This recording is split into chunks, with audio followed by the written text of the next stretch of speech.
Assalamualaikum warahmatullahi wabarakatuh. Pada hari ini kita akan membahas bab 2 dengan struktur organisasi lingkup perusahaan. Tahukah kalian bagaimana struktur organisasi dalam sebuah perkantoran atau perusahaan? Struktur organisasi dalam sebuah perusahaan menjadi petunjuk teknis mengenai susunan organisasi suatu perusahaan. Ada beberapa jenis struktur organisasi yang bisa diterapkan dalam perusahaan. Jadi, susunan atau struktur organisasi di setiap unit usaha itu berbeda-beda. Wujud struktur organisasi tergantung dari besar kecilnya unit usaha atau perusahaan tersebut. Semakin besar unit usaha atau perusahaan, maka semakin kompleks juga struktur organisasinya. Organisasi merupakan sekelompok orang atau dua atau lebih yang secara formal berkegiatan untuk pencapaian tujuan yang telah ditetapkan dipersatukan dalam suatu kerjasama. Struktur organisasi perusahaan ada beberapa macam. Hal ini tergantung dari besar kecilnya organisasi perusahaan tersebut dan kompleksitas perusahaan tersebut. Kegiatan administrasi dalam perusahaan merupakan kegiatan yang terkonsep dengan baik. Salah satu konsep administrasi perusahaan dapat tercermin dari struktur organisasi perusahaan tersebut. Berikut definisi-definisi organisasi menurut para ahli. Menurut Robbins, struktur organisasi perusahaan ialah sebuah garis hierarki yang ada dan berlaku pada perusahaan. Ada gambaran yang jelas di dalam struktur mengenai berbagai macam tingkatan posisi yang ada di perusahaan tersebut.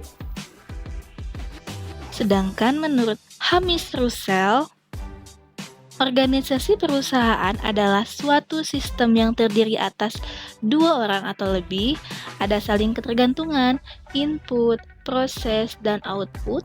Kelompok ini berkomunikasi dan bekerja sama untuk menghasilkan hasil akhir dengan menggunakan energi, informasi, dan bahan-bahan lain dari lingkungan. Berdasarkan pengertian di atas, dapat diketahui bahwa struktur organisasi adalah suatu susunan dan hubungan antara tiap bagian serta posisi yang ada pada suatu organisasi atau perusahaan dalam menjalankan kegiatan operasional untuk mencapai tujuan. Struktur organisasi menggambarkan dengan jelas pemisahan kegiatan pekerjaan antara yang satu dengan yang lain dan bagaimana hubungan aktivitas dan fungsi dibatasi. Dalam struktur organisasi yang baik, harus menjalankan hubungan wewenang siapa melapor pada siapa. Selanjutnya, faktor-faktor yang mempengaruhi struktur organisasi ada 4, yaitu strategi organisasi. Strategi organisasi dibuat sebagai upaya pencapaian tujuan organisasi. Oleh karena itu, jika struktur organisasi dibentuk sebagai jalan untuk pencapaian tujuan, maka struktur organisasi pun selayaknya sejalan dengan strategi organisasi. Selanjutnya, skala organisasi. Organisasi dapat dibedakan skalanya menurut berbagai faktor, diantaranya adalah dari jumlah penjualan, pangsa pasar, hingga jumlah tenaga kerja. Selanjutnya yaitu teknologi. Faktor teknologi yang dimaksudkan di sini adalah terkait dengan cara bagaimana suatu pekerjaan dilakukan. Selain itu juga, faktor teknologi terkait dengan penggunaan alat-alat bantu dalam sebuah organisasi. Dan lingkungan. Lingkungan yang dinamis menurut organisasi juga untuk menyesuaikan diri secara dinamis. Proses penyesuaian yang dilakukan oleh organisasi juga termasuk dalam penentuan struktur organisasinya. Lingkungan yang dinamis akan mendorong organisasi tersebut selalu menyesuaikan struktur organisasi dengan tuntutan lingkungan yang senantiasa berubah. Selanjutnya yaitu pemilihan struktur organisasi. Struktur organisasi dalam ruang lingkup perusahaan yakni mencangkup unsur-unsur seperti spesialisasi kerja, koordinasi, standarisasi, sentralisasi atau desentralisasi dalam pembuatan keputusan dan ukuran suatu kerja. Berikut beberapa faktor yang dapat mempengaruhi pembuatan struktur organisasi. Pertama, adanya suatu strategi organisasi pencapaian tujuan. Kedua, adanya perbedaan teknologi yang digunakan untuk melakukan produksi output yang akan membedakan bentuk struktur organisasi. 3. Adanya kemampuan dan cara berpikir para anggota serta dalam penyusunan struktur organisasi perusahaan perlu mempertimbangkan kebutuhan mereka dan juga lingkungan sekitarnya. Terakhir, adanya struktur organisasi yang dipengaruhi besarnya organisasi dan satuan kerjanya. Struktur organisasi cenderung lebih ramping dan sederhana ditunjukkan bagi perusahaan yang berskala kecil, baik yang sudah berbentuk badan usaha maupun masih dimiliki perorangan. Selanjutnya, prinsip-prinsip organisasi.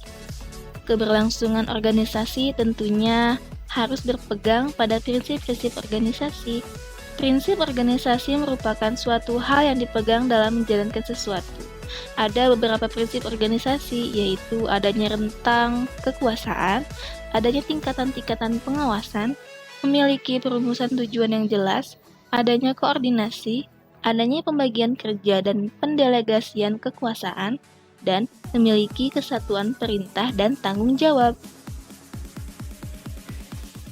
Macam-macam organisasi. Pertama, organisasi politik. Organisasi ini bertugas dalam penyelenggaraan negara, misalnya partai politik. Kedua, organisasi bisnis. Organisasi ini bertujuan untuk memperoleh keuntungan dari usaha yang dilakukan atau dinamakan usaha bisnis. Ketiga, organisasi profesi. Organisasi ini anggotanya terdiri dari orang-orang yang berprofesi sama atau hampir sama untuk melakukan penjagaan agar profesi mereka selalu dihargai dan dihormati. Dalam hal ini misalnya ISI atau Ikatan Sekretaris Indonesia dan ICMI atau Ikatan Cendekiawan Muslim Indonesia. Keempat, organisasi sosial. Organisasi ini bertujuan untuk memenuhi kebutuhan sosial kemasyarakatan. Hal ini misalnya organisasi kekeluargaan dalam bidang ekonomi, pendidikan, ilmiah, keindahan dan rekreasi, keagamaan, kesejahteraan jasmani, dan lain-lain.